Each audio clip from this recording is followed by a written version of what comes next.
Falmerabantsika rehetra indray a Priscilla miaraka aminao a miaraka amina vidéo vaovao a ahafahana manampy anao anatin'ny fiainam-panahinao. Betsaka ny nanontany teto amin'ny pejy hoe sahirana rehefa hivavaka, ahoana kay ny atao a mba ahafahana mazoto mivavaka isan'andro a, ahoana ny atao a ahafahana manana fiainam-bavaka. Te ho resahantsika androany ary le izy. Ny vavaka araka ny fantatsika dia fifandraisana na resaka ifampiresahantsika amin'Andriamanitra. Ary Jesosy a efa nanome didy hoe tsy mety a raha tsy mivavaka mandrakariva ka tsy reraka. Dia ahoana nefa satria be dia be ny zanak'Andriamanitra sahirana, zany hoe manana fotoana hivavahana ao anatin'ny iray andro. Raha malala fa ny fiainantsika zao a rotoroto isan'andro a, betsaka ny olona tsy manana fotoana ho anazy a, dia avao maika izy tsy manana fotoana koa an'Andriamanitra. Dia ahoana zany ny atao? Misy sasany amin'ireny olona ireny a mahatonga anazy tsy mazoto, ataoko mihitsy hoe tsy mazoto mivavaka satria tsy mandray ninina izy rehefa mivavaka, na hoe tsy mahatsapa izy hoe eo Andriamanitra na dia eo foana ary Andriamanitra, tsy mahatsapa izy hoe mandray zavatra rehefa mitokam-bavaka ria amin'ny maraina na amin'ny atoandro na amin'ny hariva. Ao anatin'ny Baiboly a voalaza hoe Daniela hozy izy a nivavaka maraina, atoandro, hariva. Izay foana ny ritman'i Daniela. Dia mety tena gaga be tsika sady ohatrany hoe ahoana ny ahafahana mavita ohatran'izany. Jesosy a nandeha teny tendrombohitra isan'andro.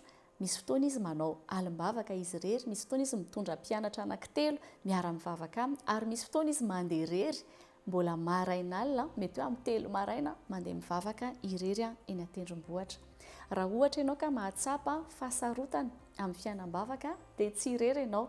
Maro ny olona miaina toy izany fa zao le stratégie na le paikady no mila omenanao. Raha tianao no azoto hivavaka dia aza miandro ny nofonao azoto, izay vao mivavaka. Aza miandro hoe te hivavaka, izay vao mandeha mivavaka. Fa manaova fotoana amin'Andriamanitra. Ohatra ny olona manao fotoana amin'ny olon-tiany, manaova rendez-vous miaraka amin'Andriamanitra hoe amin'izao ny fotoana ionako amin'Andriamanitra, dia ajao ilay fotoana. Aza manao fotoan-gasy fa ajao hoe raha miteny ianao hoe amin'ny 5 maraina iona amin'Andriamanitra hivavaka, dia ataovy izay. Aza mandeha amin'ny fahatsapana ihany koa, satria misy fotoana tsy voatery hoe misy fahatsapana be vao fantatra hoe teo Andriamanitra, fa ny tenin'Andriamanitra milaza hoe raha arindrinao ny tranonao dia ao ianao mangingina dia ao izy. Tsy miteny izy hoe raha mahatsapa ianao dia ao izy, na hoe raha misy manifestation be eo na misy etsiketsika be izay vao eo izy, na hoe rehefa mahita anjely ianao vao eo izy, fa rehefa arindrinao ny tranonao ka hitady azy ianao dia eo izy. Dia ataovy izay fotoana izay dia aoka ianao atoky.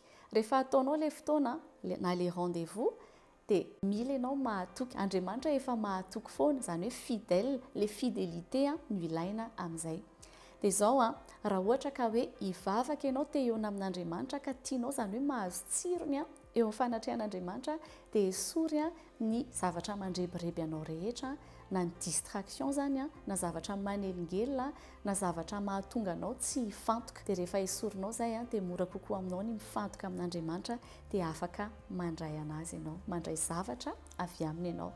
Dia izao mangetaeta ianao. Ny etaeta afaka foronina ao anatinao, afaka angatahanao fanamasina ny etaeta, ahafahanao hitady an'Andriamanitra misimisy kokoa.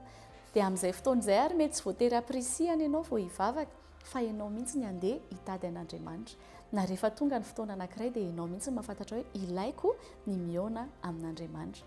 Dia ity teboka anankiray ity tiany manan-danja indrindra amin'ny zavatra rehetra nolazaiko teo. Izao atao voalohany ny fotoananao amin'Andriamanitra, fa aza atao farany. Ohatra hoe rehefa le vao mifoha maraina iny ianao dia amin'iny ianao mbola feno energia, amin'iny ianao mbola mahery tsara, matanjaka tsara, mifoha ianao dia eo ianao manomboka zavatra, dia amin'iny mihaona amin'Andriamanitra. Fa aza atao an'ilay hoe efa reraka ianao vita ny journée anao rehetra, vita ny sitraponao rehetra, izay ianao vao andeha hitady an'Andriamanitra, dia sady eo am-pandriana ianao no matory dia tsy nahateny ianao fa na niteny frazy ray sy roa ianao dia tafatory ianao. Fa izao ataovy voalohany Andriamanitra, ary ataovy tena hoe lahara-pahamehanao ny hitady an'Andriamanitra. Ataovy tsapanao hoe tsy mandeha ny fiainako raha tsy mihaona amin'Andriamanitra, ary mila mandre feo an'Andriamanitra, mila mandray zavatra avy amin'ny tenin'Andriamanitra, izay vao manomboka ny journéako. Dia ao anatin'izay rehetrarehetra izay Andriamanitra no manome ny fahafahana na ny kapasité hanaovanao an'izay. Aza miankina amin'ny herin'ny tenanao, fa miankina amin'ny fanamasina, satria ny fanamasina tsy teny ianao zany mihitsy hoe aza mivavaka, fa izy hanosika anao hivavaka foana. Dia ny mivavaka, ny manana discipline ao anatin'ny vavaka tsy hoe fombafomba akory, fa fiainana isan'andro, ohatry ny mihaona amin'ny olon-tiana, miaraka amin'Andriamanitra. Dia misy an'ity teny ity ho Filipianina toko 2:17-20 sy 14 dia izao no voasoratra ao fa Andriamanitra no miasa ao anatinareo na ny fikasana na ny fanaovana ahatanteraka ny sitrapony.